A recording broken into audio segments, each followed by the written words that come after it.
Secretary of State Mike Pompeo said Monday the Trump administration is considering restricting United States users' access to the Chinese social media application TikTok over concerns it is potentially being used by the Beijing government as a means to surveil and propagandize people. Pompeo told the Ingraham Angle that he and President Trump are taking the reports seriously after host Laura Ingraham said India had already banned the app and Australia is considering doing so. "We are taking this very seriously and we are certainly looking at it. We have worked on this very issue for a long time. Whether it's the problem of having Huawei technology in your infrastructure, we've gone all over the world and we are making real progress getting that out. We had declared ZTE a danger to American national security," said Pompeo. "With respect to Chinese apps on people's cell phones, I can assure you the United States will get this one right too," he said, adding that he did not want to dive into specifics and potentially get ahead of any presidential announcement. "But it is something we are looking at,"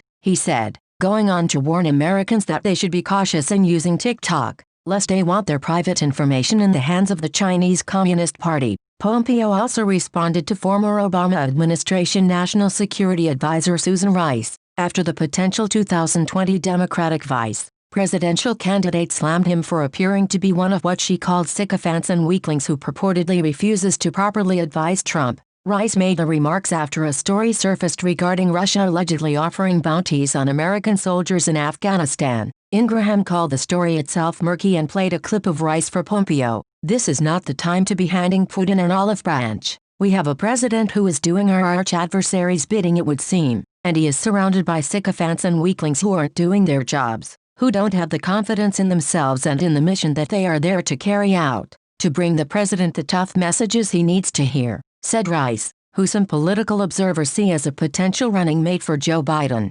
Pompeo said it was shocking to hear Rice speak that way. "She has a history of going on Sunday shows and lying. You'll remember in 2012, she went on 5 Sunday shows, after Ambassador Chris Stevens, Sean Smith, Glenn Doherty and Tyrone Woods had all perished under her administration's watch in Benghazi, Libya. She made up a story about a video and a protest when she knew full well this was a terror attack," he said. "She did so because it was politically convenient to say that, and it's the worst kind of behavior from a national security leader. And as for her comments about Russia, it was on the Obama watch, under the Susan Rice watch, under Vice President Biden's watch that Ukraine had 1/5 of its real estate taken by Vladimir Putin with virtually no response." Pompeo was referring to the Kremlin's 2014 annexation of Crimea, a part of Ukraine that borders Russia but was once part of the former Soviet Union. It was under her watch that Syria was handed over to the Russians as a result of a red line that Obama had drawn in the sand with and refused to enforce.